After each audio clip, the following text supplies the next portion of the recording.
Hi, and welcome to Book Nook. I'm Lynn Kessler, Communications and Development Director with Read Aloud West Virginia. We're happy to be back at Book Nook here for the beginning of 2016. Read Aloud West Virginia's mission is to motivate children to want to read and to keep books in the hands and on the minds of children. So Book Nook is a wonderful way to share some stories with you, and today we have Kate FitzGerald of West Virginia Public Broadcasting. Hi, thank you for being with us. Oh, I'm excited to be here. Thank you. And Kate is going to share some stories with us today.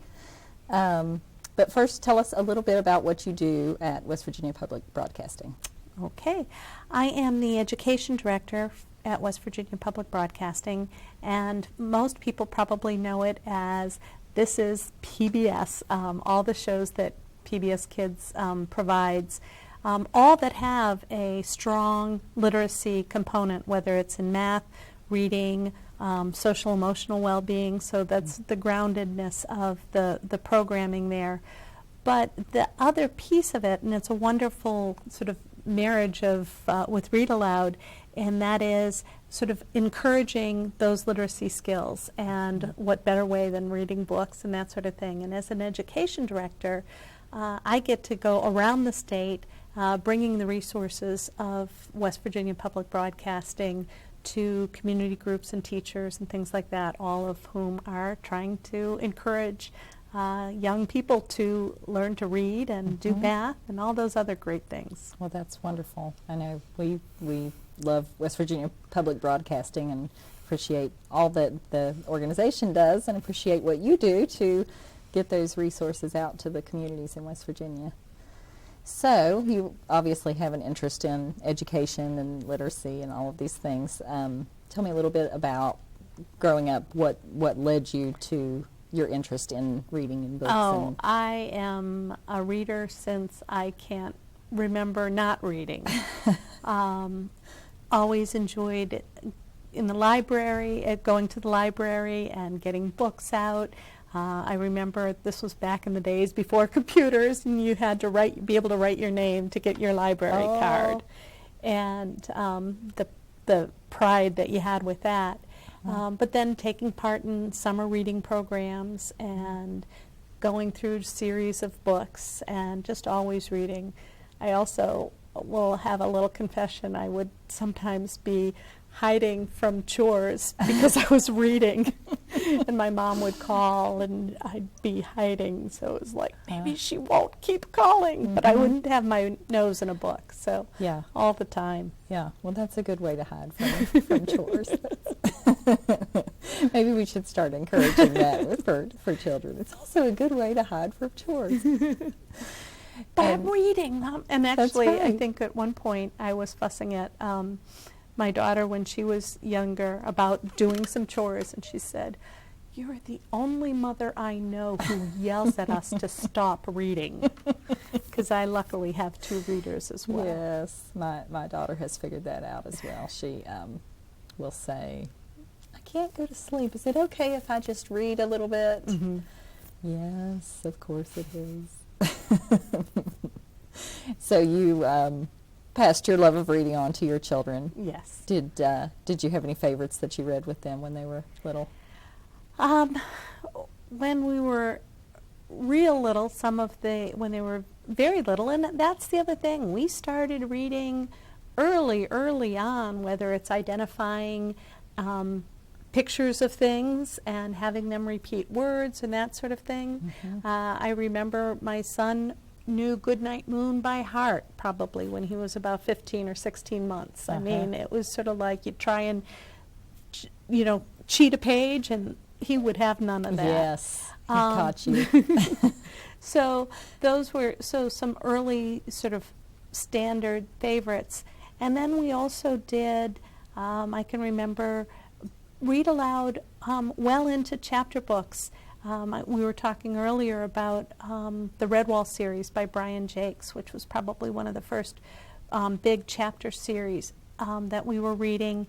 And my son really struggled because he could read it on his own, but he wanted to hear it read aloud. And so I assured him that we would still read it aloud, but he could read ahead if he wanted to. And so, you know, reading aloud has always just been a real strong part of our family. Yeah. That's good that you continued to do that. I think a lot of people do stop reading once their children can read on their own, and it's so beneficial for them to continue hearing the stories read aloud. They can be exposed to vocabulary that they may not be ready to read on their own. Right, because what we know is kids can listen at a much higher level than they can actually read at. And it's a great way to share an experience with your children, too. It is. I always love hearing the stories our guests share on this show, because people just have such warm memories of reading with their parents and with their children, and it really does form a bond that is like nothing else. So right. It's a wonderful thing. Well, you also were going to tell us a little bit about a writing contest that you have going at West Virginia Public Broadcasting. Right. Part of the other side of reading books and sharing stories is writing stories. And right now, Public Broadcasting is having a writers contest. It's open to students from kindergarten through grade 5. And there's some needs to have some illustrations with that, original works. Information for rules and entry forms can be found on our website, wvpublic.org. And we would really encourage, we want to see lots of stories come in. There's some prizes for the first, second, and third place winners in each grade level. But more importantly, it's just an opportunity to let those writers out there show us what they can do. Yeah, to work on their own storytelling skills. That's wonderful. I think the kids will enjoy that. I'm going to have my my 8-year-old send in a submission for that. So. Right, what to do, and it makes them feel special, because here are these stories I wrote. And They get to switch from being the listener to the teller. To the teller, yes. That's nice. All right, well, you are going to tell us some stories today. I am. I'm excited. And what story are you going to tell us first? Well, I will start out with, I think it's called Wait, No Paint. And one of the reasons, actually I like this for 2 reasons. One is it's a familiar story. It's about the 3 little pigs, but we have the illustrator, or the person who draws the picture, as a character in this story. And so it's a little different take on a very traditional story. It's called Wait, No Paint. That sounds great. Let's get started. Okay. Hi, and our book today is Wait, No Paint, and it's written and illustrated by Bruce Whatley. And of course, the illustrator is the person who does the pictures. In this case, we have somebody who's done both, told the story and drawn the pictures. Once upon a time, there were 3 little pigs. They lived together in an old house on top of a tall hill, along with 73 other little pigs, which is why they decided to leave home and build their own little houses. The first little pig built his house out of straw. The second little pig built his house out of sticks. The third little pig built his house out of bricks. Bricks would keep out the wind, the rain, and the big, bad wolf. The first little pig had just finished building his house when he heard a splash. "Oops," said a voice from nowhere in particular. "I spilt my juice." "Yuck," said the first little pig. Now his new straw house was soggy and sticky. Squish, squish, squash, came the wet knocking on the door. It was the big, bad wolf. Let me in, he growled. "Nope, not by the hair of my chinny chin chin," squealed the pig. "Then I'll huff, and I'll puff, and I'll blow your house in," said the wolf. But before the wolf could do anything, the house collapsed with a wet plop, and the little pig took off as fast as his little piggy legs could carry him. The second little pig had just finished building his house when the first little pig came running up. "There's a wolf after me," he gasped. "Did he huff and puff and blow your house in?" asked the second little pig. "He didn't have time. Someone spilled juice on my house and it fell down all by itself," said the first pig. "Well, it looks like he's coming to finish the job here," said the pig. The wolf was almost at the house. They slammed the door just in time. "Ow!" howled the wolf. The door had slammed right in his face, but he was still hungry.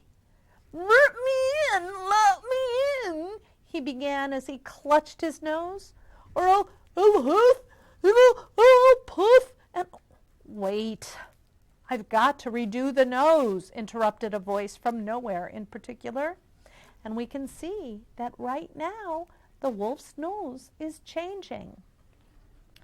While the wolf was getting his nose fixed, the two little pigs ran out the back door. The third little pig was enjoying a good book and a glass of pink lemonade when the two little pigs burst through his front door. They told him about the spilt juice, the wolf with the hurt nose, and the mysterious voice. The third little pig jumped up and bolted the door.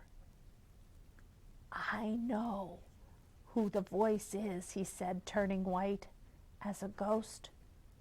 "It is the illustrator." "Yes, it's me. I'm the one who's painting this story," said the voice, who was indeed the illustrator.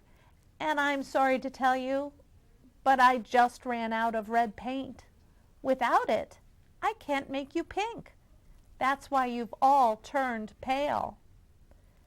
The first pig felt so faint he had to sit down. The third little pig was not happy. "This is embarrassing," he said. "We have to be some sort of color."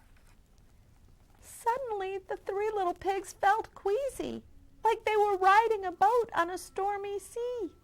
They looked at one another and gasped. They were green.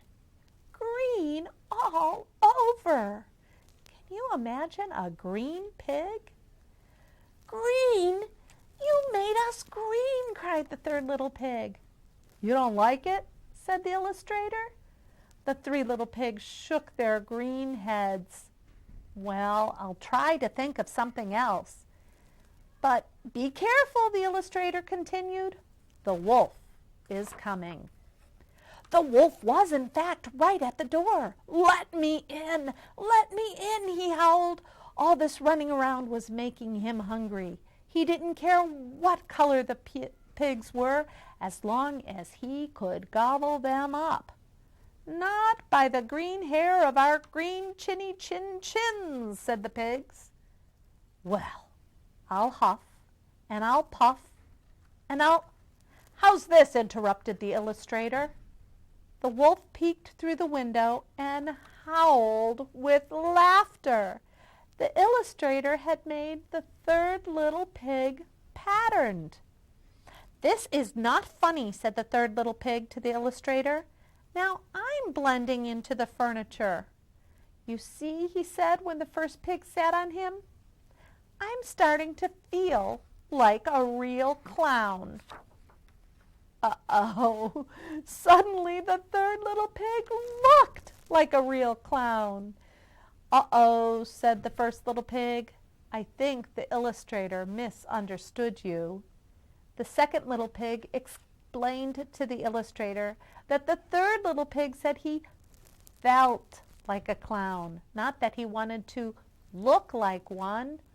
"Oops," said the illustrator, and he made the third little pig pale again.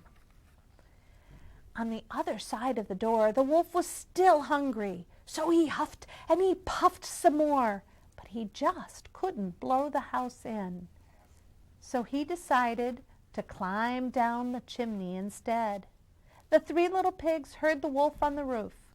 "Quick, let's build a fire," said the 3rd little pig. "That'll keep him out." They put more and more wood on the fire so it would get red hot and wait! "No paint," said the 2nd little pig. "No red paint." No red paint meant no fire.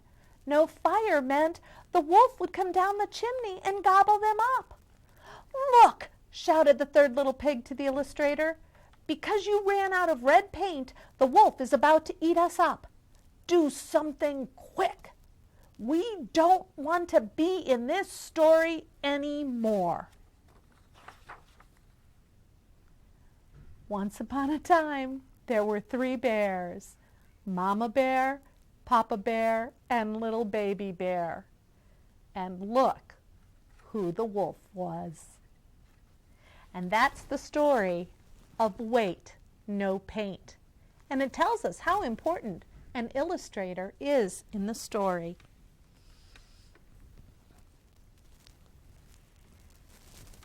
The next story is also a little bit different. It's called The Giant and the Beanstalk by Diane Stanley. And this story about the giant sounds familiar because I think some of you might have known it about Jack and the Beanstalk. But this is told about Otto, the giant. Once there was a giant named Otto. He lived with his family in a magical kingdom high above the troubles and cares of the human world below. Otto was big, of course, with razor-sharp teeth and beady little eyes. His hands and feet were enormous, with long, menacing claws. He looked, in other words, like your typical, fierce, ferocious young giant. Only he wasn't. He was embarrassingly polite. At school, he never made above a C- in cursing, growling, or stomping. He would have made all Ds, except that his teachers worried about his self-esteem. And he didn't see the point of smashing things with clubs and boulders.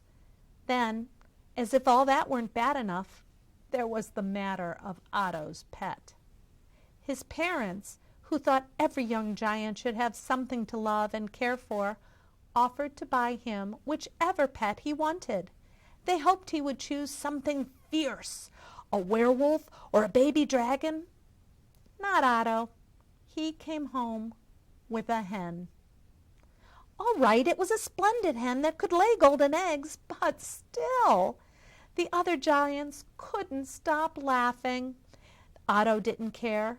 He thought Clara, for that was her name, was the softest, sweetest creature he had ever seen. He loved her dearly. One morning, Otto was awakened by a suspicious noise. His parents had gone out early, so he and Clara were alone. Otto slipped out of bed and padded barefoot down the hall to investigate. There, right in the middle of his living room, was an honest-to-goodness human. Otto couldn't believe it. Humans lived down below. They never came up to the kingdom of giants. But it was a human, all right. No doubt about that. Otto had seen pictures of them in his social studies book. Just then, Clara, who had been sleeping sweetly, awoke with a soft little cackle. The human grabbed her and popped her into his sack. It was the single worst moment in Otto's life. He had to do something. He took a deep breath and ran into the room, shouting the scariest thing he could remember from 4th grade threats and curses. "Fee-fi-fo-fum, I smell the blood of an Englishman. Be he alive or be he dead, I'll grind his bones to make my bread." The thief let out a terrible shriek and went dashing out the door as fast as his skinny little legs could go, taking Clara with him. In less time than it takes to tell it, the human was over the edge of the kingdom and climbing down, down, down. What was it? It was a beanstalk. Otto was terrified of heights, but this was an emergency. He got a firm grip on the beanstalk and began the long climb down. By the time he reached the bottom, his teeth were chattering, his heart was pounding, and the human was nowhere in sight. Otto looked around. There wasn't much to see except a decrepit old farmhouse. Maybe the thief was in there. "Don't eat me! Don't eat me!" screamed a female-type human the minute she saw Otto. "Oh, I won't," he assured her. "I'm just looking for a skinny fellow with red hair." Now the woman wailed even louder. "Don't eat my Jack!" "I don't want to eat anybody," said Otto. "I just want my hen back." "Oh," said the woman a little calmer now.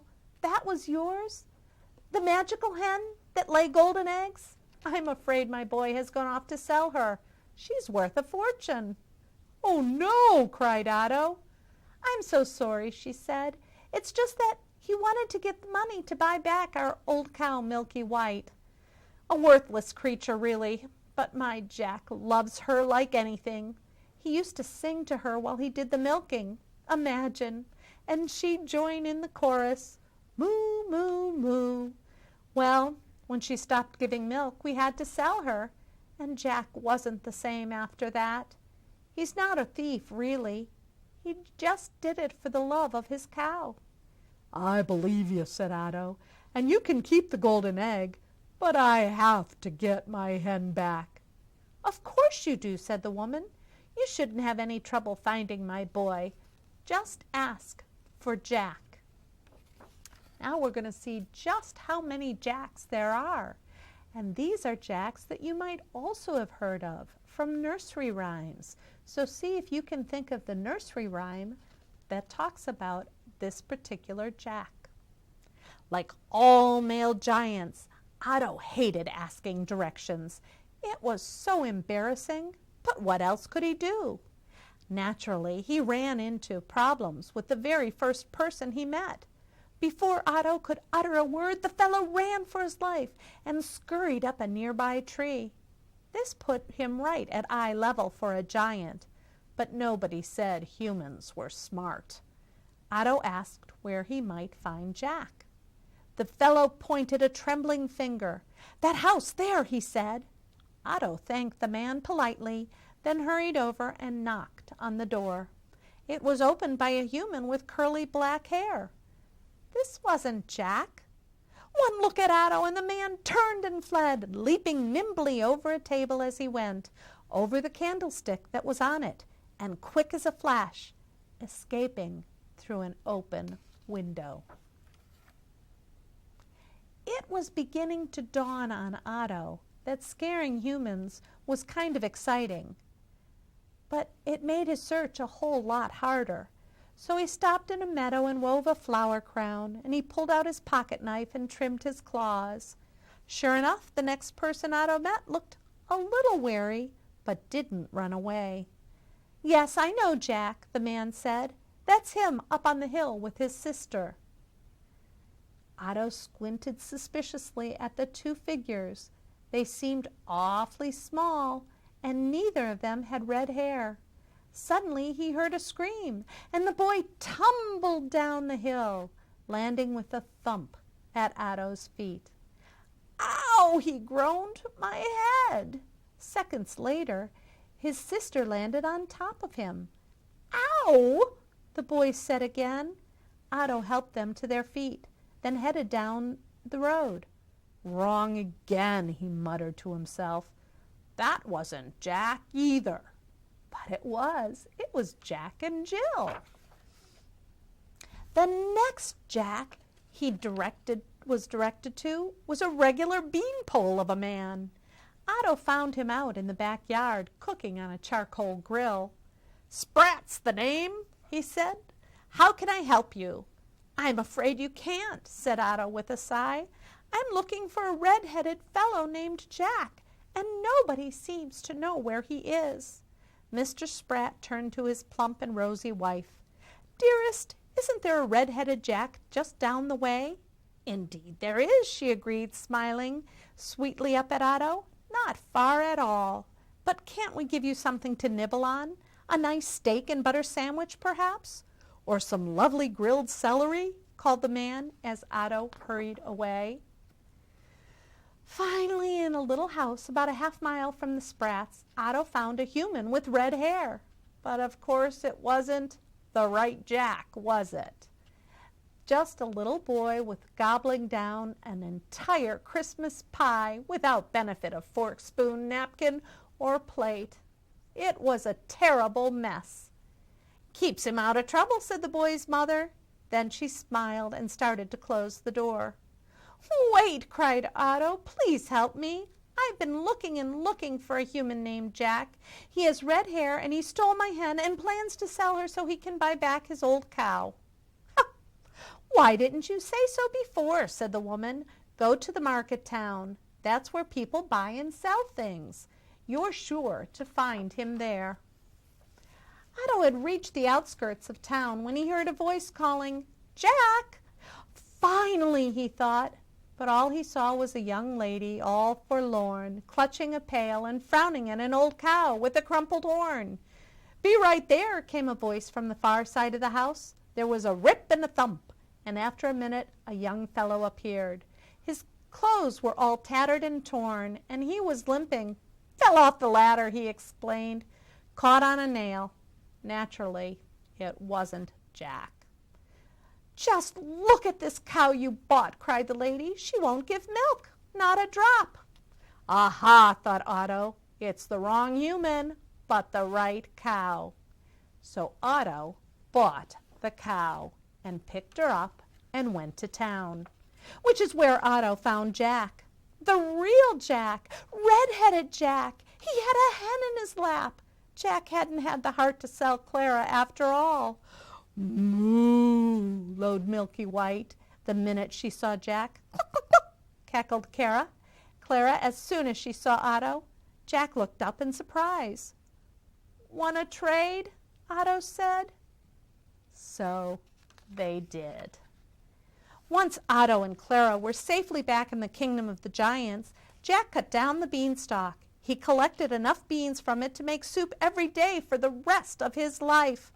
But he and his mother soon got tired of bean soup, so they opened a roadside stand to sell Jack and Ma's homemade soup mix. It was a great success. With the proceeds from the sale of the golden egg, they fixed up the house and bought a new cow, one that actually gave milk to keep Milky White company. And you'll be glad to know that Jack's mother was right. He really was a good boy, and he never stole anything again. As for Otto, he was a hero for rescuing Clara from the human. Soon all the giants were wearing flower crowns and trimming their nails. Poetry was taught in schools instead of curses. Being fierce went completely out of style. Otto is now invited to everybody's parties, and usually he goes. But he is still happiest when he is alone with Clara, sitting in the garden and smelling the roses. Sometimes in the afternoons, if the wind is blowing just right, they can hear the distant sound of music drifting up from the human world below. A charming melody, sung in a fine baritone voice, with a strange chorus. It sounds like a human and a cow. Or is it two cows? And it always makes Otto smile. And those were several Jacks that you heard of. And we had Jack Be Nimble, and Jack and Jill, and we had Jack Sprat, and Little Jack Horner, and the house that Jack built. So these were all Jacks who came to Jack and the Giant Beanstalk. And you can get these books and many others in the library because there's always story time available. So thanks for joining me today.